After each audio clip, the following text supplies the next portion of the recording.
ጌታቸው ልዩነታቸውን እስከነ አጃቢዎቻቸው እስከነ ደገና ሐሳብን እስከሚደግፈው ኃይል ጋራ ወጡ። የነ አቶ ጌታቸው መውጣት ምንን ወለደ? ሐራ መሬት ያለውን ጦር ወረደ። ነገር ግን ጀነራሉ ምንድነው ያሉት? እኔ አልወጣም፣ እንዳውም እና አቶ ጌታቸው መውጣታቸው ትክክል አይደለም ነው። ምንድነው ያረጉ ያሉት? ህወሓትን ፕሮቴክት ያረጉት ያሉት።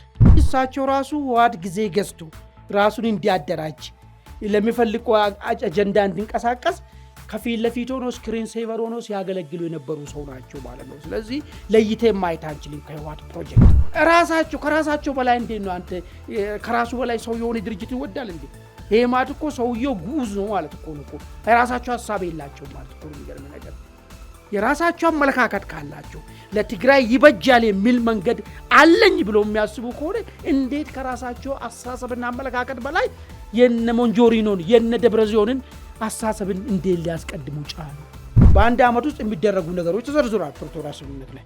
የመጀመሪያው ነገር በአንድ ወር ውስጥ ህወሓት ከባድና ቀላል መሳሪያው ትጥቅ መሳሪያ ያወርዳል። ከዛ ሰራዊቱም ደግሞ ወደ ማህበረሰቡ ይቀላቀላል። ይህን የመጀመሪያ ጥሰት የተፈጠረው ህወሓት ነው። ከሻዕቢያ ጋር ከሱዳን ጋር እንደዚሁም ደግሞ አገር ውስጥ ካሉ ከፋኖ ከሸኔ ጋራ ስምምነት ላይ ደርሰን አሁን ሚስኮት ተደርጊያለሁ እያሉ ነው እየወጡ ያሉት። ፕሪቶሪያን ቀዳዶ የተወና የመጀመሪያ የሆነ መንግስት መኖሩን ይቀበለዋለሁ ምርጫ ያደረግኩት ስህተት ነው ያለው አካል ያደረገው ምርጫ ምክር ቤት ወደ ተግባራዊነት ካመጣ በምን ሂሳብ ልትነጋገር እንችላለን? ቲፒኤልኤፍ ባለው በሌለው አቂሙ ሰብሮይ ነገር መክፈት ነው የሚሞክረው ነገር። ስለዚህ ጦርነቱ የመጀመሪያ ጦርነቱ ፊሽካ የሚነፋ አመንክም አላመንክም በወልቃይት መሬት ላይ ከፍተኛ ጦርነት እናያለን ማለት ነው። ሻዕቢያ ላይ መሆን ያለበት አብሮ መስራት ሳይሆን እንደ ቬኔዙዌላ ሰውየው ታንቆ ተወስዶ መጠየቅ መቻል አለበት።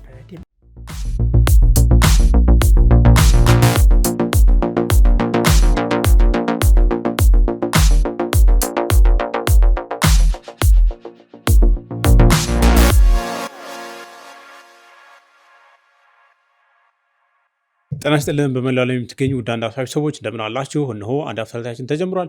በዛሬው አንድ አፍታዊ የምንመለከታቸውን ዋና ዋና ጉዳዮች እናስቃኛችሁ። የመጀመሪያው ጉዳያችን ጀነራል ታደሰ ወረደ ስልጣናቸውን ለማስረከብ ጫፍ መድረሳቸውን ተከትሎ አዲስ በሰጡት ማብራሪያ የፌዴራል መንግስት ወይም መከላከያ ሰራዊት ወደ ትግራይ እንዲገባ ጥሪ አላቀርብም አላደርገውም ማለታቸው አነጋጋሪ ሆኗል።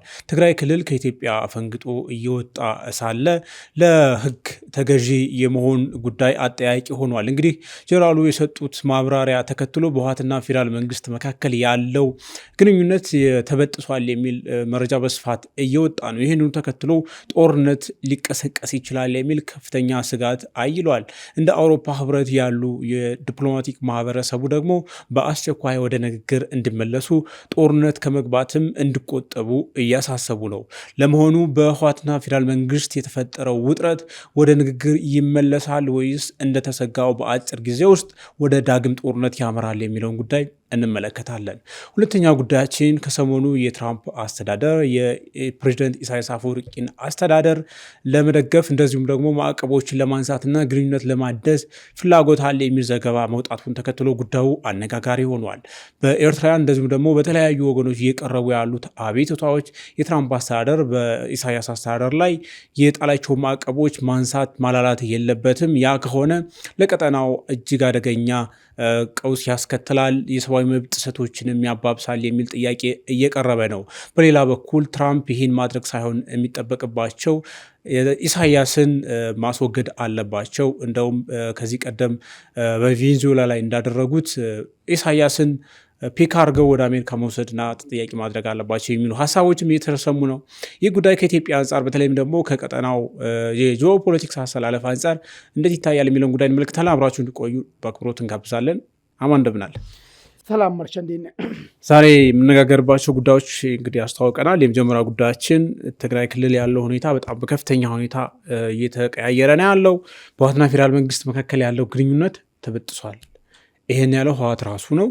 ይሄ ከተባለ በኋላ ጀነራል ታደሰ ወረደ በዛሬው ዕለት ስልጣናቸውን ህወሓት እንደሚቀበላቸው ቢሮ ሰብሮም ቢሆን ሊቀበላቸው እሳቸው የማስረክበው ስልጣን የለም ቢሉም ሊያደርግ እንደሚችል ተናግረዋል። ህወሓትም አዲስ ፕሬዚደንት ለመሸየም ኦልሬዲ እየተዘጋጀ ነው ያለው። ይህ ባለበት ሁኔታ እንግዲህ ትግራይ ላይ ያለው ውጥረት በከፍተኛ ደረጃ አይሏል። ጀነራሉ እንግዲህ ኃላፊነትም ግዴታም እንዳለባቸው ወይም ደግሞ ትግራይ ላይ ከህግ ቁጥጥር ውጭ ከነገሮች ከቁጥጥር ውጭ እየወጡ ከሆነ የፌዴራል መንግስቱን መጋበዝ የሚችሉበት መብትም ኃላፊነትም ኖሯቸው ይሄን ግን አላደርገውም ማለታቸው በእጅጉ አነጋጋሪ ሆኗል። የእኔ ስልጣንም ጉዳይ አሳስበኝም፣ በዚህ በኩል ትግራይ ወደ ቀውስ እያመራች ነው እያሉ ነው። እዚህ ጋር ደግሞ ኃላፊነቴን ተወጥቼ አልጠራም የፌዴራል መንግስቱን እያሉ ነው። እና ይሄ ጉዳይ በጣም አነጋጋሪ ሆነዋል። እንዴት ትመለከተዋል? አመሰግናለሁ መርሻ። እንግዲህ ጀነራሉ የመጨረሻውን እንትናቸውን ሰጥቷል። ባለፈ ቃለመጠይቅ የሰጡት አንድ ሚዲያ ላይ የሰጡ ቃለመጠይቅ ላይ ለትንተና ተጋላጭና ጀነራሉ ራሱ ከህወሓት ከሚያስቡ አንጻር እንዴት ያስባሉ፣ የጀነራሉ ፍላጎት ምንድን ነው? ጀነራሉን ብዙ ጊዜ እዚህ መድረክ ላይ እኛ አንስተናል። ሪሊ ተጠሪነታቸው ለፌዴራል መንግስት ነው ወይስ በምርጫ ቦርድ ለታገደው ህወሓት ነው ወይስ በድብቅና አቶ አዲስ ቤለማ ጥምረቱን ጨርሰናል ከሱ ጋር ሆነ ኢትዮጵያን እንወጋለን ካላሉት ለሻዕቢያ ነው ወይ ብለን ብዙ ጊዜ የሚያነሳንበት ሁኔታዎች ነበሩ። አሁን እነዚህን ነገሮችን ሊያረጋግጥልን የሚችሉ ነገሮችን ፍንጭ የሰጡ ሲናገሩ ብዙም ሀሳባቸውን በደንብ መግለጽም ስለማይችሉ እንትን ያሉ ይመስልሃል። ግን እዛው ፍሬ ነገሮች አሉ። ፍሬ ነገሩ የመጀመሪያው ነገር ምንድን ነው? ማስረክቦ ስልጣን የለም ይላሉ።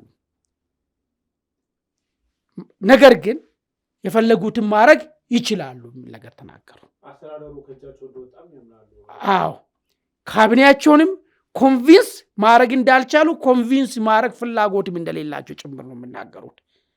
ሉክ በአቶ ጌታቸው ጊዜ በተቻለ መጠን አብሯቸው ያሉ ሰዎችን አብዛኛውን አሳምኖ ነበር አቶ ጌታቸው። እነሱም ብቻ አይደለም አሁን የተያዘው መንገድ ለትግራይ አዋጪ አይደለም በማለት ብዙ ወጣቶችንም ማሳመን ችሎ ነበር። እኚህ ሰውዬ ግን የለም በዚህ ጉዳይ ምንም አይነት ነገር ማድረግም አይፈልጉም፣ ማድረግም እንዳልቻሉ ነገር ይናገራሉ። ሁለተኛ ከትግራይ አልወጣም የሚል ነገር ተናግረዋል። አሁን ሰው ቀለል አድርጎ ሊያዩ ይችላል። ከትግራይ አልወጣም ማለት ከትግራይ አልወጣም እያሉ ያሉ ነገር ምንድን ነው መሰለ? አይተህ ከሆነ የአቶ ጌታቸው ሞዴልን ተቃወሙ። ለምን ነው ከተቃወሙ መሰለ? አቶ ጌታቸው ሞዴልን አቶ ጌታቸው ልዩነታቸውን እስከነ አጃቢዎቻቸው እስከነ ደገን ሐሳብን እስከሚደግፈው ኃይል ጋራ ወጡ። የነ አቶ ጌታቸው መውጣት ምንን ወለደ? ሐራ መሬት ያለውን ጦር ወረደ።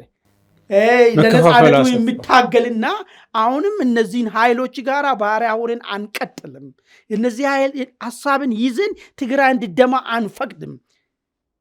የተወሰነ ለ40 ምናምን ዓመታት የትግራይ አራጊ ፈጣሪ ሆነው ተቀመጡት አክሱም፣ ሽሬ፣ አድዋ የሚባሉ ስብስብ አለ አይደል? ለዛ ጉዳይ አንንበረከክም፣ ሌላ አማራጭ መታየት መቻል አለበት የሚለውን በተለይ ህወሓት ውስጥ ያለውን የ1993ቱን ተወልደ ቡድንን ማለት ነው ሪቫይቭ እንዲያደርግና ራሱን ችሎ ለራሱ ጣፋንታ ለትግራይ ጣፋንታ ሌላ አማራጭ ይዞ እንዲወጣ እድል ፈጥሯል ማለት። ነገር ግን ጀነራሉ ምንድነው ያሉት?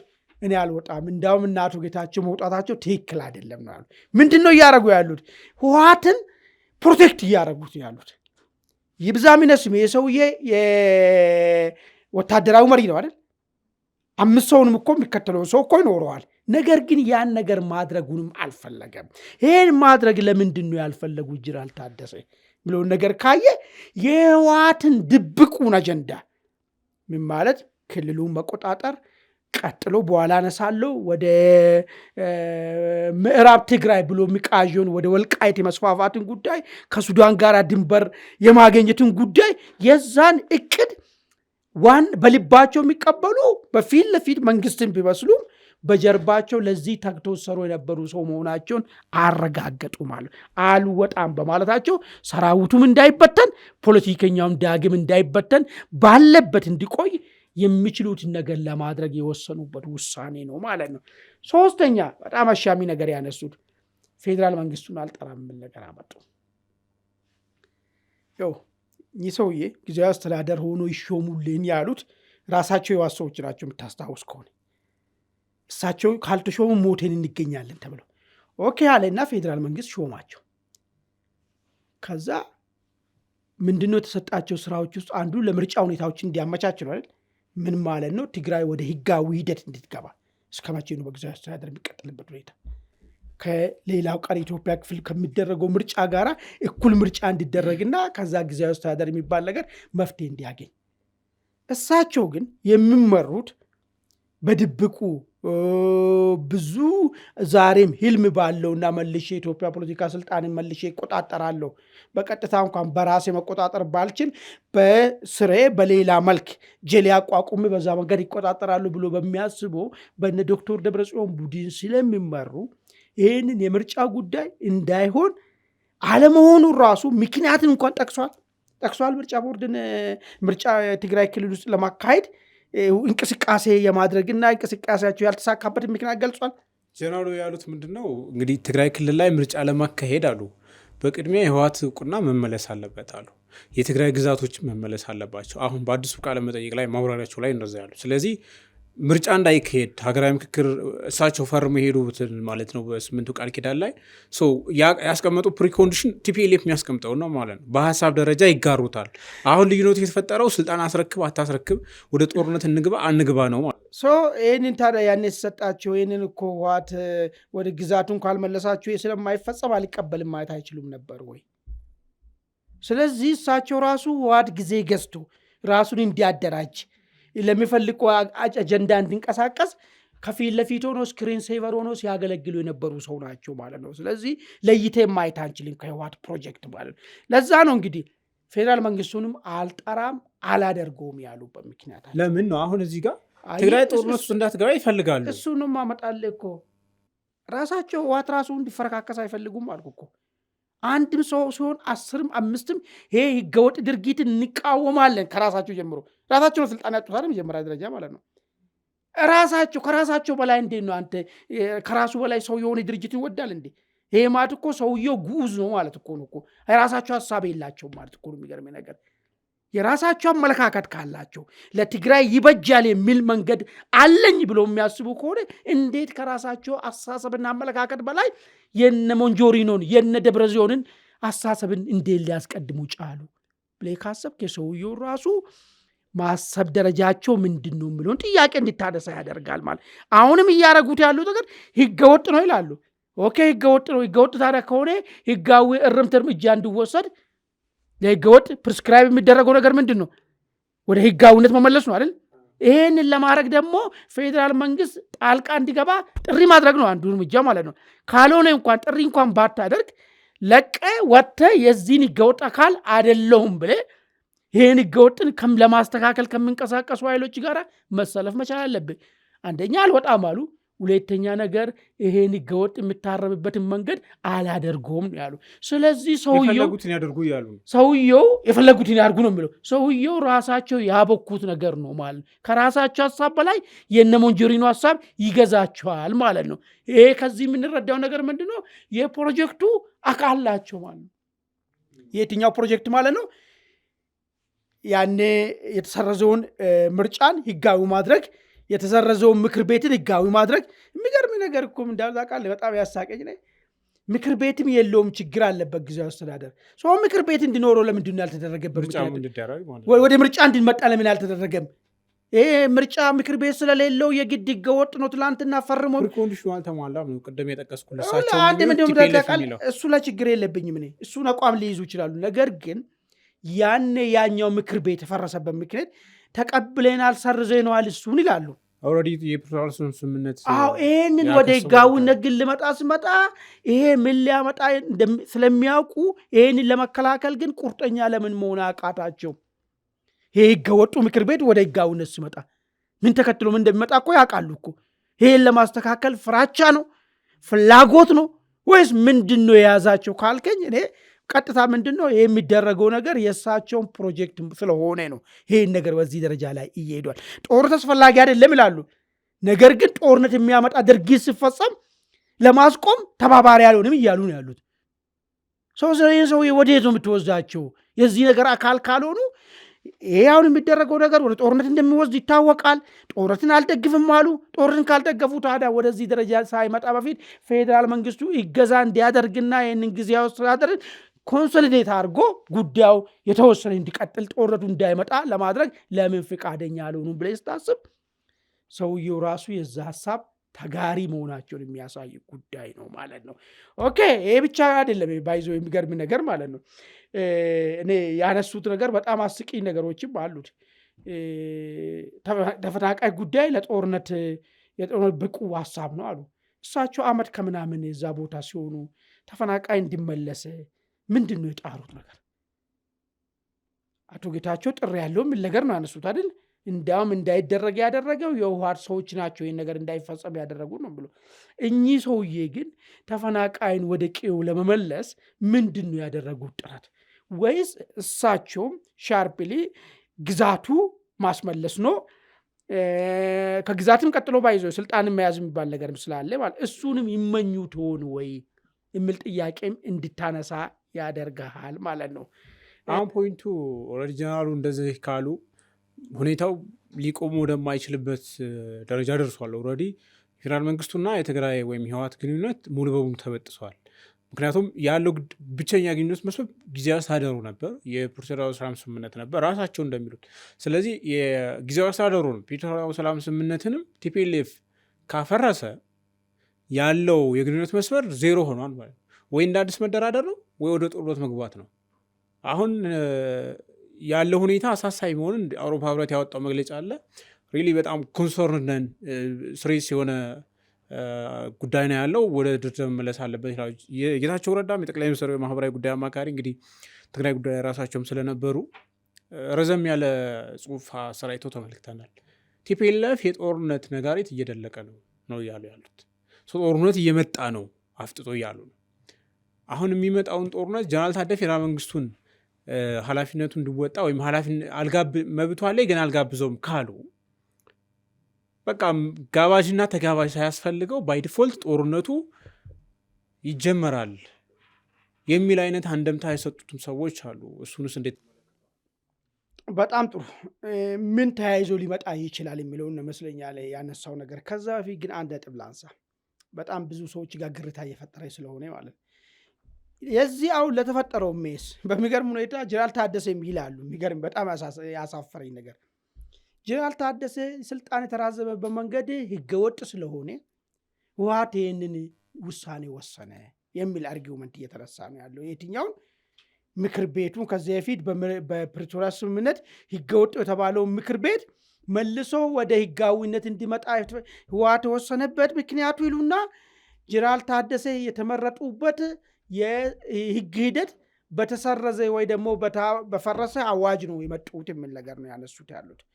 አሁን ይሄስ ራሱ ምንድን ነው? አሁን ጀነራሉ ራሱ ምንድን ነው ያሉት? በምን እንደተመረጥኩ ራሱ አላውቅም ነው ሰምቴ ከሆነ ማለት ነው።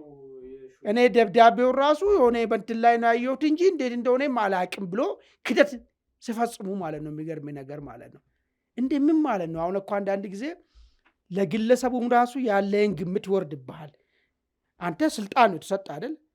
ይሄ የተሾምክበት ደብዳቤ ሳትይዝ ደብዳቤው ላይ የተጻፈውን ነገር አይተ አሜን ብለ ካልሳትቀበል ዝም ብሎ እኔ ራሱ ማህበራዊ ሚዲያ ላይ ነው ያየሁት። ኦኬ ማህበራዊ ሚዲያ ላይ ካዩት ያኔ ለምን ይሄን ነገር አልተናገሩም? አሁን ቃለ መጠይቅ ላይ አይደለም ማንሳት ያለባቸው። ይሄ እኔ የተሾምኩበት ህግ ክፍተት ስላለው ይስተካከል፣ ውሎ አድሮ ችግር ይዞ ይመጣል የሚል ሀሳብ ላይ በወቅቱ አላነሱም። ይሄንንም ጋዜጠኛ ውስጥ ጠይቃቸው ነው ወይስ እሳቸው ራሱ ያወቁት እዛን ቀን ሲጠየቁ ነው ወይ ብለ ሁሉ ጥያቄ እንዲታነሳት ያደርጋል። በሌላ በኩል ግን ህወሓትን አሁን ያደረገውን ነገር ሊያነጹት የሚፈልጉ ሰዎች ፌዴራል መንግስቱ የተሳሳተው ስህተት ነው የሚል ነገር ነው የሚያነሱ። ይሄ ስህተት የቱ ጋር የተፈጠረው የሚለውን ነገር ማየቱም ጠቃሚ ይመስለኛል። ለምሳሌ ጊዜያዊ አስተዳደር መጀመሪያ ተቋቋሚ አይደል? ከተቋቋሚ በኋላ በምርጫ ተካሂዶ ወደ ህጋዊነት ይመጣል የሚል ነገር ነው ያለው በአንድ ዓመት ውስጥ። ይሄ ማለት ምንድን ነው? በአንድ ዓመት ውስጥ የሚደረጉ ነገሮች ተዘርዝሯል ፕሪቶሪያ ስምምነት ላይ። የመጀመሪያው ነገር በአንድ ወር ውስጥ ህወሓት ከባድና ቀላል መሳሪያው ትጥቅ መሳሪያ ያወርዳል። ከዛ ሰራዊቱም ደግሞ ወደ ማህበረሰቡ ይቀላቀላል። ይህን የመጀመሪያ ጥሰት የተፈጠረው ህወሓት ነው። አሁን አንዳንድ ሰዎች ስለሰማው ነው ገለልተኛ። በነገራችን ላይ በወቅቱ ስነጋገር ነበር የፌዴራል መንግስቱ ራሱ ይህን ነገር ቲፒኤልኤፍ ፈቷል፣ ከባድ መሳሪያ ፈቷል ምናምን ፊልድ ማርሻሉ ራሱ ይናገሩ ነበር። በወቅቱ አስታውሳለሁ ስንነጋገር ነበር። ተሸፋፍኖ የነበረው ነገር ስህተት ነው የሚለው ነገር በጣም ብዙ አካል የተናገረው ነው። በኋላ ነው ትጥቅ አልፈታም ወደ ማለት የተመጣው። ቲፒኤልኤፍን ፌዴራል መንግስቱም ጋር የተፈጠረ ስህተት ነበር ማለት ነው አፈጻጸሙ ላይ። ፕሮሲጀራል ከሆነ አሁን የፕሮሲጀር ጉዳይ አሁን ጀነራል ታደሰ በተሻረ አዋጅ ነው የተሾሙት የምትል ከሆነ ስህተቱ የት ነው ጀመረው ካልክ የመጀመሪያ 1 ወር ላይ ነው ጀመረው። እኔ መወስዶ እሱ ወር ላይ ምንድን ነው ዋድ ሳይፈጽም ሲቀር ፌዴራል መንግስት አፍንጫውን ይዞ ማስፈጸም ሲገባው በቸልተኝነት በማየቱ ስተት ነው እሱ። ፈቷል አለን ቆይ ስተት ነው እሱ። ሁለተኛ እርግጠኛ ሳይሆን ፌዴራል መንግስቱ ህወሓት ሊቀብር የሚችለው ሊያስቀረው የሚችለው ልታጠቅ የሚችለውን ነገር ሌላ ኢንቴንሽን ከሌለ እርግጠኛ ባሉ ከሆነበት ሁኔታ ትጥቁን ፈተዋል ብሎ መነገሩም ሌላኛው ስተት ነበር። እርግጠኛ ባልሆነበት ሁኔታ ይሄ እነዚህ አይነት ነገሮች ሆኖ ግን ዛሬ ላይ መጥቶ ዛሬ ደረስበት ቦታ ላይ ደርሰን ምርጫን እንዳይካሄድ ብዙ ሰንካላ ሲፈጽምና በውሉ ውስጥ የሌለው የትግራይ ግዛት ካልተመለሰ ምርጫን አላካሄድም የሚል ቅድመ ሁኔታን በማንሳት የጊዜያዊ አስተዳደሩ ከእንትኑ ውጭ እንዲራዘም ያደረገው ግን ህወሓት ነው። አንዳንድ ሰዎች ይችኛውን ነገር ማለፍ ይፈልጓታል። አይታለፍም። ልክ የፌዴራል መንግስቱ ስህተቱ እንደሚነገረው ሁሉ የህወሓትም ኃጢአት ሊዘረዘርለት ይገባል። ይህን ካልተናገርክ ምኑን ታዲያ ምኑን ለህዝብ ምኑን እውነቱ ልትናገር ነው የሚሆነው ነገር ማለት። ስለዚህ ይሄን ሁሉ ችግር አሁን ጀነራል ታደሰን በተሳሳተ አዋጅ ተመረጡ የሚለውን ነገር መነሻው የቱ ጋር ነው? ይሄ እንዴት ፈጠር ላይ ያደረገው ነገር ምንድን ነው የሚለውን ነገር ኦኬ ጀነራል ታደሰን ስልጣን አይራዘም ሌላ ሰው ቢመጣ አሁን ደግሞ ሌላ ገልብጤ እንደምናየው ሳንት ሞንጆሪኖ ብትመረጥ ይቆም ነበር እንዴ ነገር? አይቆምም እኮ። ለምን በለኝ። ህወሓት ምንድን ነው ያለው እቅድ ነው ዋናው ነገር። እሱማ ገና ከመጀመሪያው ስምምነቱን እንደ ጊዜ መግዣ ነው የምንጠቀምበት የሚል ነገር ሲሰማ ነበር። ኤግዛክትሊ ጀነራል ታደሰን እኔ ከዚህ በፊት አንድ ነገር አስችላለሁ። ጀነራል ታደሰን ሁለቱ ወገኖች ይፈልጉታል ብዬ ነበር። ህወሓትም ይፈልጓል፣ መንግስት ይፈልጓል። ለምንድን ነው እሱ በደንብ ፕራክቲካሊ ታይቷል። በቃ አሁን ሁለቱም ዝግጅት ሲያደርጉ ነበረ። ህወሓት ጊዜውን ጨረሰ ዝግጅቱን። ስለጨረሰች ዝግጅቱን አሁን ምንድን ነው ያደረገው ማለት ነው? ኖ ዞር በል ስልጣኑን አስረክብና እኔ ነኝ የሚለውን ነገር ስልጣኑን ተረከበ። ህወሓት ምንድን ነው ሊያመጣ የፈለገው የሚለው ነገር ነው በጣም ወሳኙ ነገር። ሁለት ነገር ላንሳለ። የህወሓት የመጀመሪያ እቅድ እያመጣ የሚያደርጋቸው አሁን ዛሬ ወር ነገ ይመርጣል ፕሬዚዳንቱን፣ ችግር የለውም።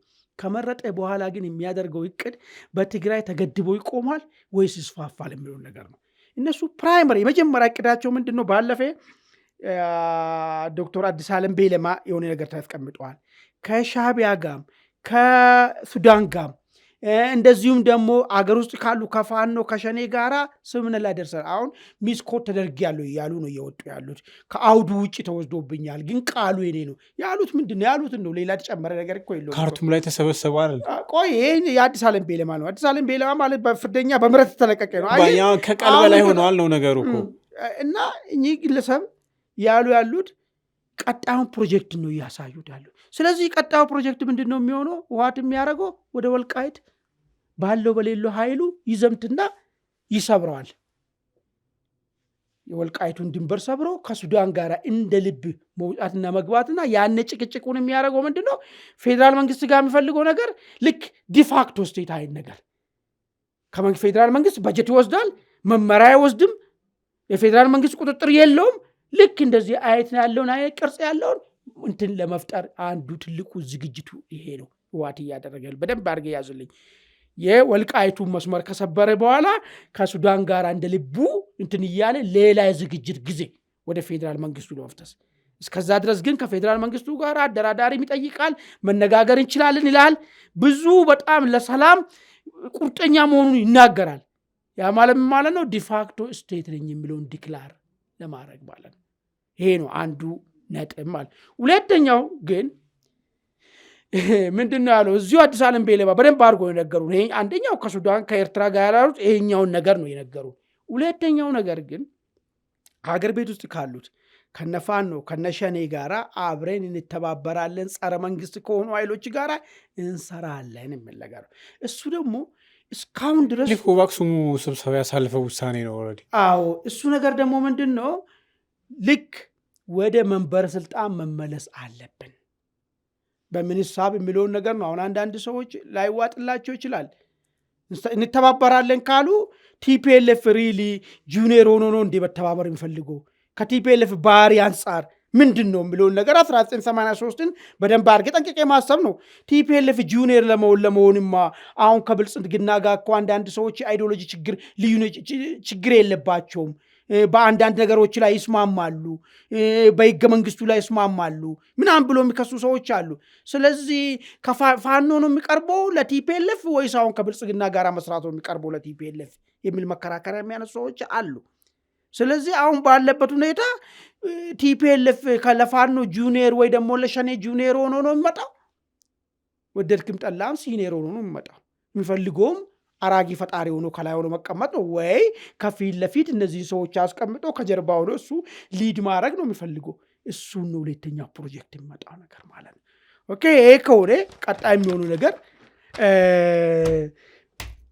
ለህወሓት ያለው ይሄ ነገር ለህወሓት ጥቅም ነው ያለው ጉዳት ነው ያለው ወይ ደግሞ ወደዚህ ሂደት እንዲመጣ ምንድን ነው ያደረገ ያለው ነገሮችንም ማየቱ ጠቃሚ ይመስለኛል።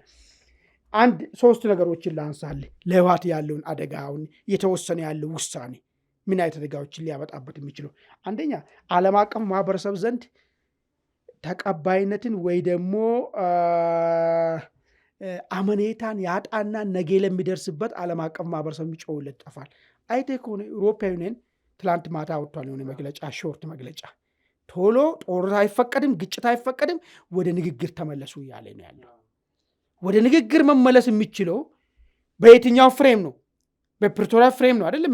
ንግግር መመለስ ፕሪቶሪያን ቀዳዶ የተወና የመጀመሪያ የሆነ መንግስት መኖሩን ይቀበለዋለሁ፣ ምርጫ ያደረግኩት ስህተት ነው ያለው አካል ያደረገው ምርጫ ምክር ቤት ወደ ተግባራዊነት ካመጣ በምን ሂሳብ ልትነጋገር የሚችልበት መንገድ። ስለዚህ ዓለም አቀፍ ማህበረሰቡ እንደጀመርከው ጨርሶ ሊለው ይችላል። ቲፒኤልኤፍ ማለት ነው አንድ አደጋ ሊመጣበት የሚችለው ለምን መነጋገር የሚችለው ሁለታችሁ ወደ ንግግር ወደ ቴብል ተመለሱ ከተባሉ ፕሪቶሪያ ላይ ቁማችሁ አውሩ ነው የሚባለው። ፕሪቶሪያ ላይ ከቆምክ ያ ምርጫ የለም፣ ያ ምክር ቤት የለም ማለት ነው። እሱ ነው ሁለተኛ ነገር ሊያመጣበት የሚችለው አደጋ። የትግራይ ማህበረሰብ ዘንድ ተቀባይነቱ በጣም የተመናመነ አሁን የባለፈ የጦር ትራውማው አለ። እሱ ብቻ ሳይሆን አሁንም መዋጋቱ አላማው ምን ለሆነ የማይታወቅ ነገር ሌላ ደግሞ ሌላ አማራጭም አለና ሀራ መሬት የሚባሉት ደግሞ አሁን ያኔ ትግራዋንን ሊያጠፉ ተነሱ። ስለዚህ ትግራዋያን ይህንን ጉዳይ መከላከል አለብን። ባይገባም እውነትም ሊመስል ይችላል። ይህ ነገር ከምንጠፋማ ወጥተን መከላከል አለብን ሊል ይችላል። ዛሬ ግን አይ ትግራይን ሊያጠፉ መጡ ብትል የለም። ማን ነው የሚያጠፋው ትግራይን?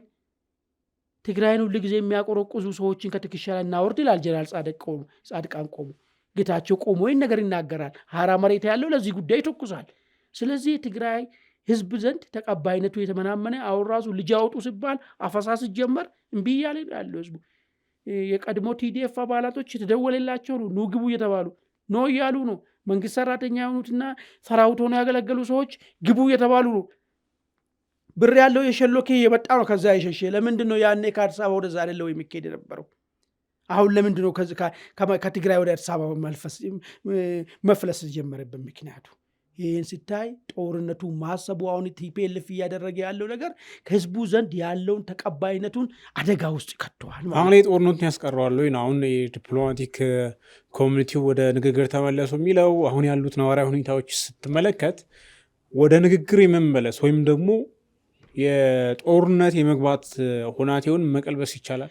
ኖን የጦርነት ይቀለብሳል አይደለም። ጦርነቱ ምን መልክ ይይዛል ለሚለው ነገር ነው እያሳየው ያለው። አሁን ፋክተሮቹን ምን አይነት ቻሌንጂንግ ፋክተሮች እንዳሉ እያሳየው ነው። ከዛ በኋላ የሚፈጠረው ጦርነት ምን አይነት ጦርነቱ የሚለውን ነገር ስዕል እንድትይዝልኝ ነው። የሶስተኛ ነጥብ ላንሳ፣ በኋላ የምናነሳው ነገር አለ። ኤርትራና አሜሪካ መካከል ግንኙነቱ ወደ ኖርማላይዝ መምጣት አለበት። በፊት የነበረው አካሄድ ስተት ነው፣ ማስተካከል አለብን፣ ኤርትራን መግፋሳው ማቅፍ አለብን የሚል ነገር መጥቷል በአሜሪካ በግብፅ አደራዳሪነት። ይሄ ነገር ኤርትራን ወደ ፎርማል ስቴትነት የሚለውጣት ነገር ነው። አሁን በእንደዚህ አይነት ሁኔታ ውስጥ ይሄ ነገር እንዲያው ገፍቶ ቢቀጥልና ማዕቀቡን ብነሳለን ምናምን ብላት ኤርትራ አሁን ለቲፒኤልኤፍ የሰጠችው ልብ ውጉን ያግዛቸዋሉ ምናምን የሚለውን ነገር አታቆምም ወይ? ለምን ሌላ ዝም ብለህ ማዕቀብ ስነሳልህ እንደዚህ አይነት ጋጠ ወጣዊ ድርጊቶችንም እንድታቆም ጭምር ነው። እሱም በአንድ እጅ እየቀጠልክ አይሆንም። ስለዚህ ቲፒኤልኤፍ ላይ አሁን እየተደለቀ ያለው ከበሮ አደጋ ይዞበት ይመጣል የሚል ነገር ከሶስት አንግል ለማየት ፈለግኩት። እሱ ኦኬ፣ እነዚህ አይነት ነገሮች ጦርነትን ያስቀራል ወይስ ጦርነቱ ይቀጥላል ወይ የሚለውን ነገር ጦርነቱን አያስቀርም በፍጹም አይነት ነገሮች። ለምን ታውቃለህ? ጦርነቱን ማያስቀረው ቀይ መስመር ታልፏል። ቀይ መስመር ካለፍኩ በኋላ ከዚህ በኋላ ጦርነት ሊቀር የሚችለው ነገር ምንድን ነው? በወኔና በድንፋታ ውስጥ ሆነን ተሳስተን ፕሪቶሪያን ቀዴናል ብለናል፣ እሱን ይቅር በሉን፣ ሰይጣን አሳስቶን ነው ብሎ እነ ሞንጆሪኖ እነ ደብረ ጽዮን ምናምን ተሰብስቦ ምናምን እንደዚህ የሚሉ ከሆነ ንግግሩ ሊቀጥል ይችላል።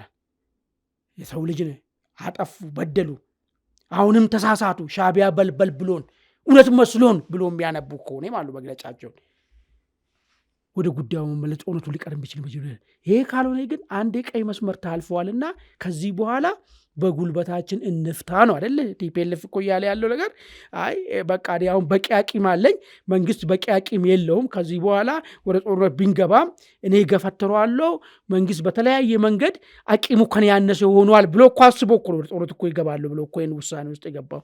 ስለዚህ ይህንን ውሳኔ ውስጥ አሁን ሲገባ ጦርነት የሚቆምበት እድሉ በጣም ጠባብ ነገር ነው። ሰው ጦርነት ከመጣ ምንድን ነው ሊሆን የሚችለው ነው የሚለው እንግዲህ በጣም ቬሪ ፈንዳሜንታል ነገርና መሰረታዊ ሊሆን የሚችለው እሱ ነው ማለት ነው። ለሁለቱም ጎራ ለመንግስትም ለቲፒኤልኤፍ ዛሬ ይመርጣለሁ። መንግስት ምንድን ነው የሚያደርገው?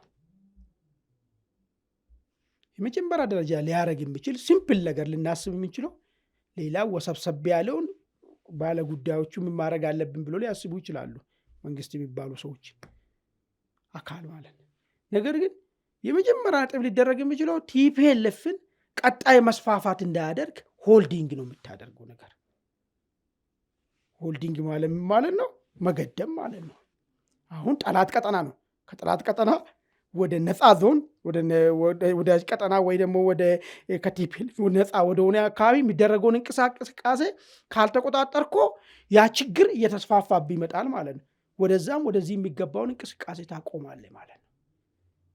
ይህን ስታቆመው ምንድነው ሊፈጠር የሚችለው ነው? መጀመሪያ ፕራይመሪ ቲፒኤልኤፍ ባለው በሌለው አቂሙ ሰብሮ ነገር መክፈት ነው የሚሞክረው ነገር። ስለዚህ ጦርነቱ የመጀመሪያ ጦርነቱ ፊሽካ የሚነፋ አመንክም አላመንክም በወልቃይት መሬት ላይ ከፍተኛ ጦርነት እናያለን ማለት ነው። ቲፒኤልኤፍ መንግስት ሆልዲንጉን በሚያደርግበት ሰዓት ይህንን ነገር ያደርጋሉ እነሱ ማለት ነው። ከዛ በኋላስ ምንድነው ሊሆን የሚችለው? ጦርነቱ ቀጠናዊ መልክ ይይዛል። የሚዋሽ ነገር አይደለም። አንድ የቲዲኤፍ አባል የተማረከ አልቡራን ጋር ጀነራል ዳጋሎን ጋር የተማረከ ሰምጣ አይተሃል መስለኝ የሱዳን ሚዲያዎች ላይ የወጣ ያለው መረጃ ማለት ነው። አልቡራን ባይዞ የቲዲኤፍ አባል ብቻ ያለ ሱዳን ውስጥ የሚዋጋው የኢራኖች ያሰለጠኗቸው እነዚህ ሙስሊም ብራዘርስ ሁድ የሚባሉት ጭምር ነው እዛ ውስጥ የተዋጋ ያለው። ስለዚህ ጥምረቱን ስታየው ዝም ብሎ ኮምፕሊኬትድ ነው። ሱዳን ጋር ብቻ ደርሶ የሚቀር አይደለም። ተራዝሞ ወደ ኢራን ጋር የሚደርስበት ሁኔታ ይኖረዋል።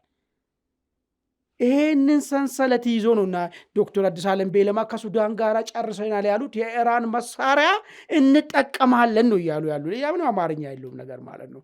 የሎጂስቲክ ጥያቄ አይመጣብንም። የኢራን ድሮን እንጠቀማለን፣ ማንኛውንም አይነት ነገሮች ከኢራን የሚመጡ በሱዳን በኩል እንጠቀማለን ነው እያሉ።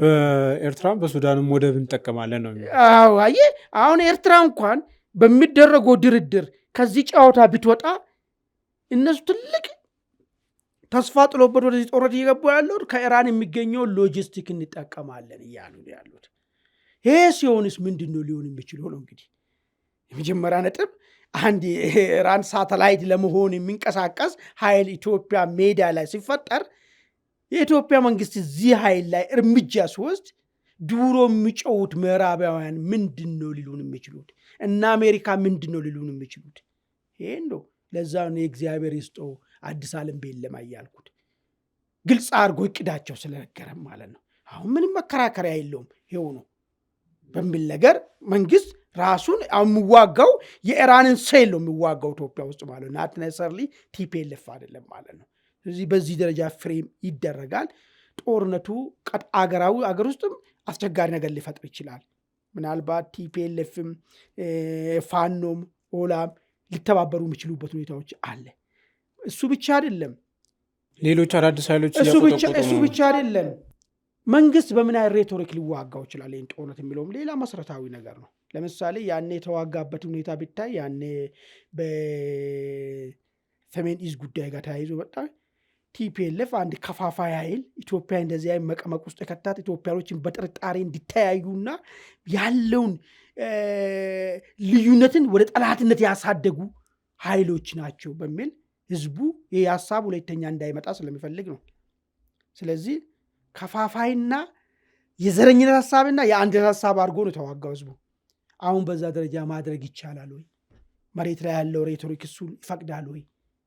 ህዝቡ ራሱ እንደዚህ አይነት አሁን በያን የነበረውን ስሜት ይኖራል ወይ ካልከኝ ውጪስ ኋላ ሊደፋ የሚችለው ነገር ነው። ይህን እንዴት ማጠፊያውን እንዴት ያገኛል መንግስት የሚለውን ነገር መንግስት ጋርም ጥያቄ አለ። አሁን ከቲፒኤልኤፍ ጋር የሚደረገውን ጦርነት አስመልክቶ ምንድን ነው የሚሆነው?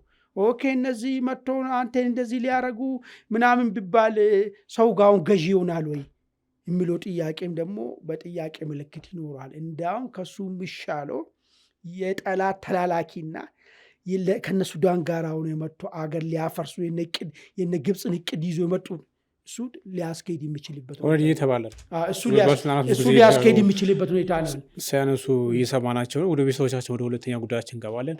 ሁለተኛ ጉዳያችን እንግዲህ የአሜሪካ መንግስት ከኤርትራ ጋር ያለውን ግንኙነት ለማደስ መንቀሳቀስ አለበት የሚል ጭምጭምታ ሲሰማ ነበር። አሁን ደግሞ የትራምፕ አስተዳደር ማዕቀቦችን አንስቶ ከኢሳያስ አስተዳደር ጋር ግንኙነት ለመጀመር ወይም ደግሞ ግንኙነቱ ለማሻሻል ፍላጎት አለው የሚል ዘገባ ወጥቷል። ይሄ ጉዳይ እንግዲህ በተለያዩ ወገኖች እንግዲህ ትችትም ስጋትም እየቀረበበት ነው። በተለይ ለኤርትራ ማዕቀብ ማንሳት በቀይ ባህር እንደዚሁም ደግሞ በምስራቅ አፍሪካም አደገኛ አንደምታ አለው የሚሉ ስጋቶች አሉ። ከኤርትራም ከዛም ውጭ አሉ። እንደውም የኢሳያስን መንግስት ከማስወገድ የዘለለ ሌላ መፍትሄ የለም የሚሉ ሀሳቦችም አሉ። ይህ ጉዳይ እንግዲህ ምናልባት አሁን ካለው የቀጠናዊ እንደዚሁ ደግሞ ምናልባት የኤርትራ ጉዳይ ከመካከለኛው ምስራቅ ጋርም በቀጥታ የሚገናኝ ጉዳይ ነው። ቀይ ባህርም ከዛ በኢራን ካሉ ኃይሎች ጋርም ከኢራን አጋሮች ጋር ከየመኑ ሀውቲ ጋር እንደዚሁ ግንኙነት አለው የሚል ነገር ይሰማል። በዛ ላይ ቀይ ባህር ላይ ቀላል የሚባል ሚና የለውም እና ከዚህ አንጻር ምን አንድምታ ይኖረዋል የሚለውን ጉዳይ እንመልከታለን። ጥሩ እንግዲህ ኤርትራን በተመለከተ አወዛጋቢ ነገር ነው የተነሳው። በአንድ በኩል በግብፅ አደራዳሪነት አሜሪካ ኤርትራ ላይ የምታራምደውን ነገር መቀየር መቻል አለበት የሚል ሀሳብ መጥቷል። ምንድነው እሱም ከዚህ በፊት የማግለል የጫና ነበረ። የተለያየ ማዕቀቦችን መጣል 3 ጊዜ ነው ማዕቀብ ጣለባት ኤርትራ ላይ። አንዱ በኢትዮ ኤርትራ ጦርነት ጊዜ የተደረገ ማዕቀብ አለ። ሁለተኛ በናሽናል ሰርቪስ ጋር ተያዘ አለ። በእነዚህ የጽንፈኛ የሃይማኖት እንትኖችን በመጨቆን የተጣለባት እንትን አለ። እነዚህ አይነት ነገሮችን አሁን እነዚህን አንስተን ከአሜሪካ ጋር ያለውን ነገር ኖርማል ማድረግ መቻል አለብን። ኤርትራ ማለት ከ1000 በላይ የባህር ቀይ ባህር ላይ ግዛት ያላት አገር ነች። ማግለሉ ሳይሆን ከእሷ ጋር ተባባሪ መሆኑ የተሻለ ነው የሚል መከራከሪያና መደራደሪያ ሀሳብ ቀረበ።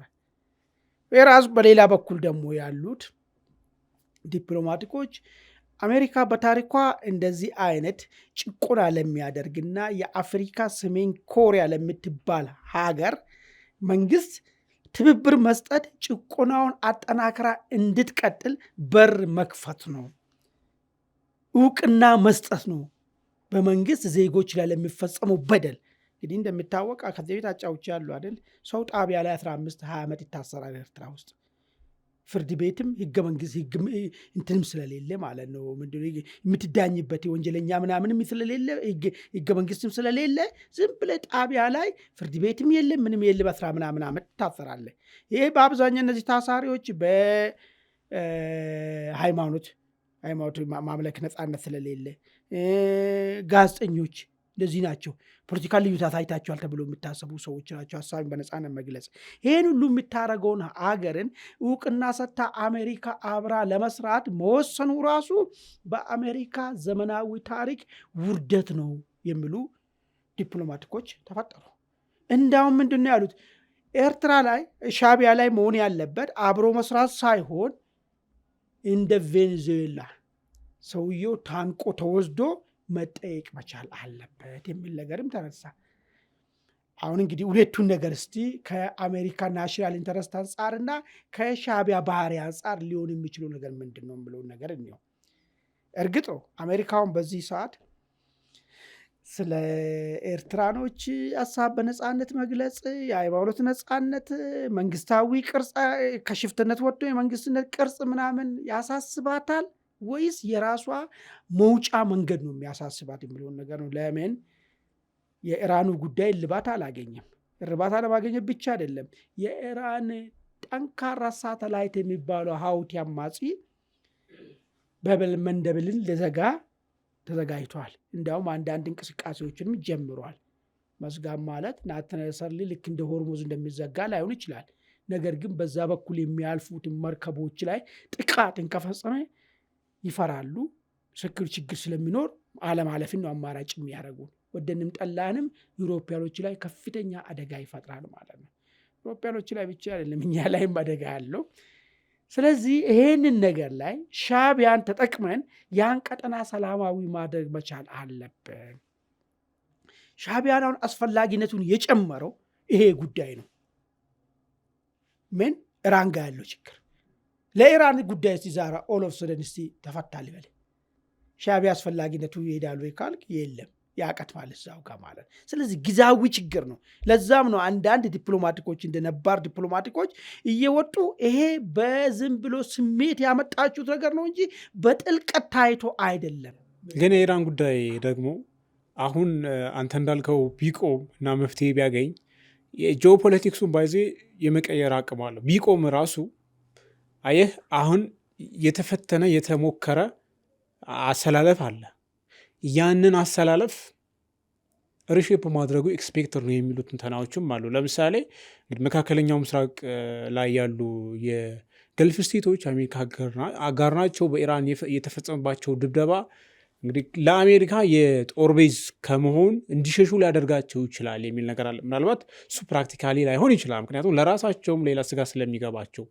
ግን ደግሞ ኤርትራ ላይ ሁሉም በነ ቻይናም በነ ራሽያም በኢራንም በአሜሪካም በኢሮፓ ሀገራትም በኩል እንደ አይነት ፍላጎች ወደፊት ላለመምጣታቸው ምንም እርግጠኛ መሆን አይቻልም። ምክንያቱም ሪሸፕ ሊደረግ ይችላል።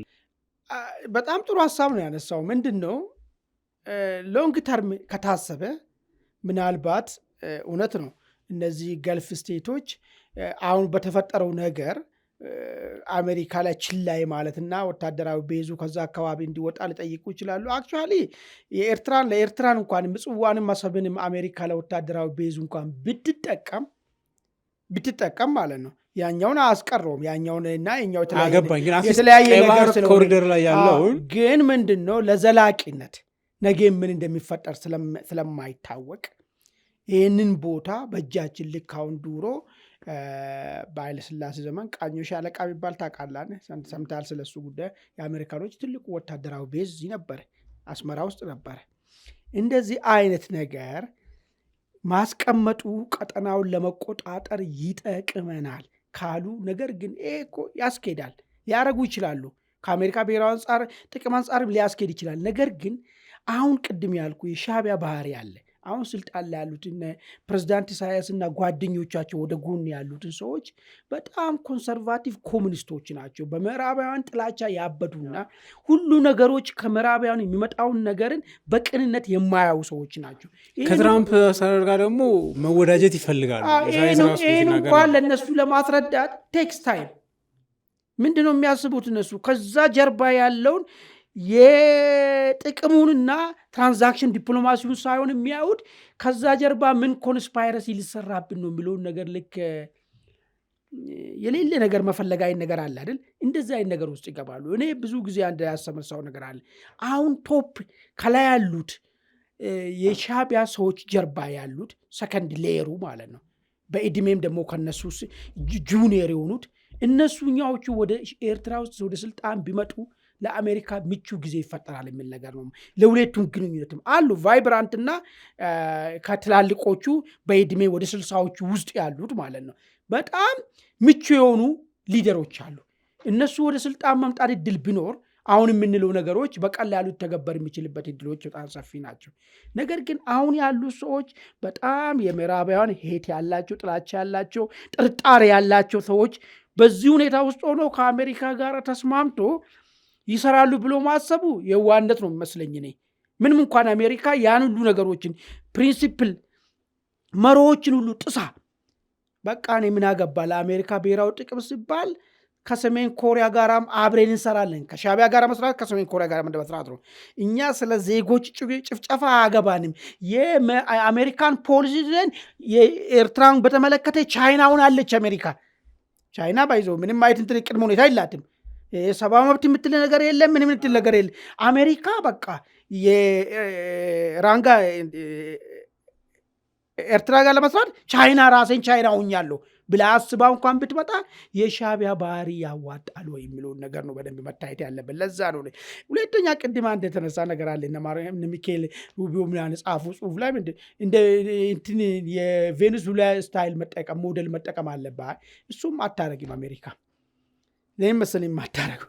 ቬኔዙዌላ እኮ ነዳጅ እኮ ነው ያለው። ከኤርትራ ምን ልወሰድ ነው?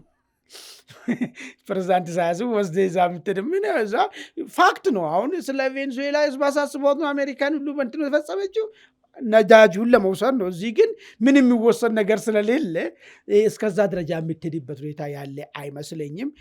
ግን አሁን እዚህ ጋር ይሄ ነገር መፈጠሩ ኤርትራን አንከር ስቴት ያረጋታል ከተሳካ። ኤርትራ አንከር ስቴት ደግሞ ከሆነች ወደንም ጠላንም ኢትዮጵያ ላይ ጫና ይመጣል።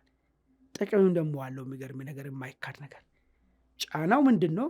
ኤርትራ አንከር ስቴት በሆነች ቁጥር ኢትዮጵያ ስለ ባህር በር የምታነሳው አሰብን ክሌም የምታረገው ጉዳይ ለአንዴና ለመጨረሻ እየተቀበረ የሚሄድ እድሉ ሰፊ ይሆናል። ጥቅሙ ደግሞ ምንድን ነው ያለው መሰለ? ኤርትራን ዲዛም እዚህም የምናከሰውን ነገር ያቆማል።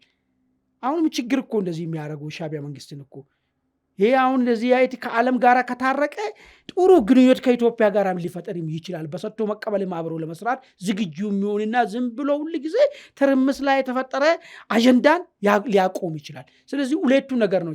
ነገር ግን ሚዛኑን ካየ ነው ኢትዮጵያ ስለ ባህር በር የምታነሳው ጥያቄ አደጋ የሆነ ነው የሚሄደው ማለት ነው። እሱ ነው የሚታይ። አመሰግናለሁ አማን። ውድ ቤተሰቦቻችን የዛሬውን አንድ አፍታ ታሪክ ላይ ቆይተናል። ስለተከታተላችሁ እናመሰግናለን። ጤና ይስጥልን።